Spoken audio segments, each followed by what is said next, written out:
Welcome to this explainer. We're diving right in and heading high up into the western Himalayas, to a place where the lush Kaghan Valley literally meets the sky. We're talking about the Babusar Pass, a route that's connected civilizations for over 5 centuries. This isn't just your average road trip. It's an absolute marvel of human ambition, carved into an incredibly imposing mountain landscape. It's an awe-inspiring gateway that really tests the limits of both engineering and endurance. Now check out this staggering number, 4,173 meters. That is the jaw-dropping elevation of Babusar Pass. Sitting way up at this extreme altitude, it soars above the ancient routes of northern Pakistan right into what's perfectly described as the kingdom of glaciers. To put that into perspective for you, you aren't just driving up a mountain here, you are literally driving into the clouds. Up here, the air pressure completely drops, the climate goes totally unpredictable, and you're forced to navigate this harsh, unforgiving terrain that demands absolute respect from anyone bold enough to cross it.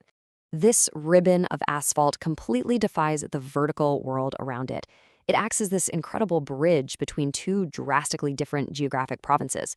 In just a single journey, you go from the lush, vibrant greens of the 150-kilometer Kaghan Valley and Khyber Pakhtunkhwa straight into the stark, towering majesty of the Daimur district over in Gilgit-Baltistan. It's this abrupt, dramatic shift in the natural environment that leaves travelers utterly speechless. And it's not just a bunch of barren rock either. The landscape here is highly dynamic, governed by massive geographic forces and the turning of the seasons. You've got the Kunhar River carving a powerful winding path through the valley, tightly flanked by massive Himalayan offshoots. Dominating that skyline is Malika Parbat, the queen of mountains, rising to a massive 17,000 feet. And dotting this rugged terrain are these beautiful, high-altitude alpine grasslands. Every single summer, nomadic Gujar communities migrate right to these grasslands, moving their herds and maintaining these ancient, rhythmic ways of life that have breathed humanity into the valley for countless generations. Section 1. A Legacy of Empires. This route has literally watched centuries of history unfold. Back in the 16th century, the mighty Mughal Emperor Babur crossed this exact terrain during his expansive northern campaigns. Fast forward a bit to August of 1893, and you actually have the British House of Commons in London intensely debating the construction of a military lifeline right through here to Chilas. Honestly, before the famous Karakoram Highway was ever built, this treacherous pass was the absolutely essential, only vital route connecting Pakistan to the isolated regions of Gilgit and Baltistan. And bringing us right into the present day, the pass's scheduled reopening on dates like May 25, 2026, continues to act as the critical kickoff for the entire modern summer tourism season. You know, you might actually be wondering where the name even comes from. Well, originally it was called Babur Top, which is a direct historical nod to that 16th century crossing by the Mughal emperor. Over time, as spoken language and local dialects do, the name naturally morphed into what we know today as Babusar Top. But hey, regardless of what you call it, its strategic importance as the ultimate key to unlocking the north has remained absolute throughout the centuries. Section 2, Beauty and the Breaks. But as we go higher, we've got to ask a really vital question for anyone preparing to make this journey. What exactly transforms this scenic marvel into a perilous and honestly sometimes fatal trap? The mountain does not give up its heights easily, and traversing it means you really have to understand the extreme risks involved. Well, for starters, these mountain slopes are exceptionally steep, world-class steep.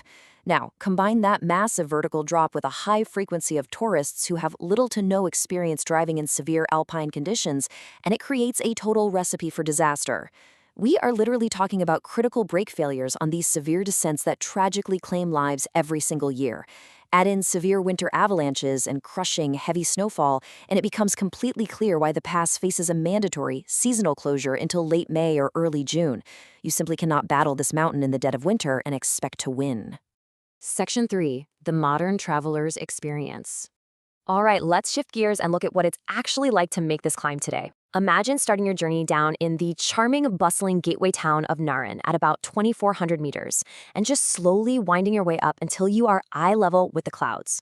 You travel upwards past vast open meadows and icy gushing streams until you finally hit that towering 4,173-meter summit. Once you make it, there's this traditional stone minaret and the fluttering flag of Pakistan marking your achievement. And get this, on a clear day up there, you can actually spot Nanga Parbat, the 9th highest mountain in the entire world, just towering in the distance.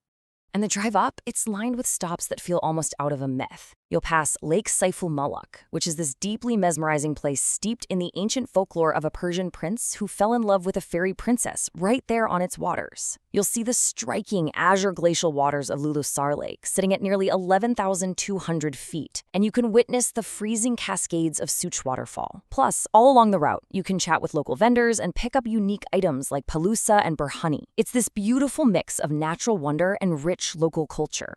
And you know what's crazy? Despite the harsh, freezing conditions that make farming nearly impossible, there's this wildly diverse ecosystem thriving up here. It is truly awe-inspiring. You've got snow pigeons, majestic owls, and hawks soaring right above these beautiful high-altitude pine and oak forests.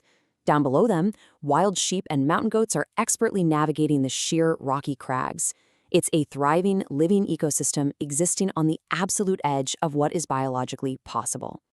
Section 4. Preserving the Kingdom of Glaciers.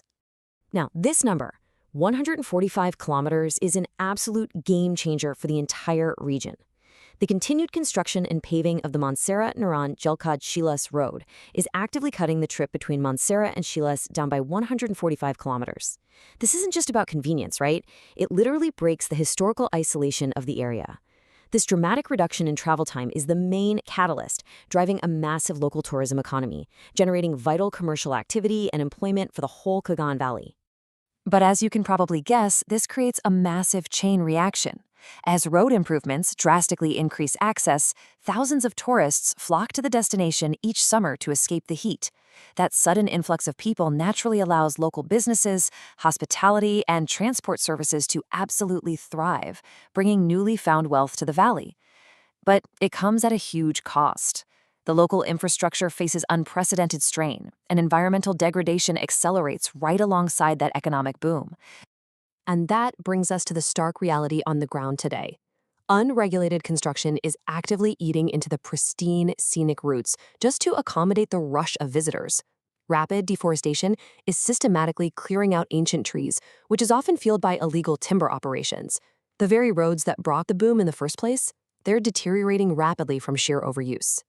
And perhaps most alarmingly of all, the region is witnessing accelerated glacier melting, which ties directly into wider systemic climate change.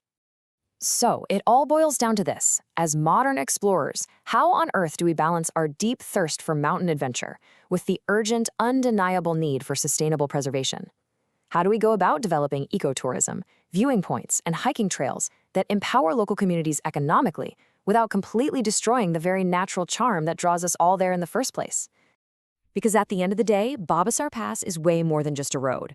It's an eternal symbol of human resilience and ambition. It has watched empires rise and fall, and today, it watches us. The real question isn't just whether our vehicles can conquer the Babusar Pass, but whether we can do it without destroying the very masterpiece of the natural world we came to see. I think that's the thought we really need to carry with us as we descend from the breathtaking heights of the Himalayas.